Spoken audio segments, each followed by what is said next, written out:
Ay, ang ganda naman talaga ng buhok mo, Kuring. Saan ka ba nagpariband? Diyan lang, malapit. Ba Daniel, huwag mo naman hinahawak-hawakan Mahal to. 5K.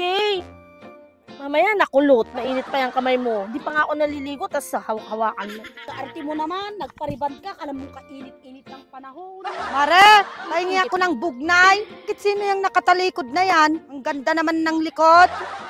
Sasabihin mo bisita mo. Ay Mare, tignan ko nga kung sino yan. Ah, ikaw naman pala Mare. Buti nakapagpareband ka. Magkano naman yan? Mahal to. 5K. Ang tapang mo naman magpareband Mare.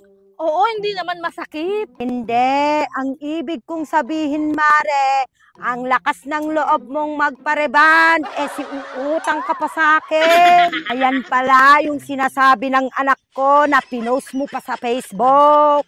New hair, new look, karampang na babae. Bayaran mo na yung utang mo sa akin. Utang ka naman pala sa kanya.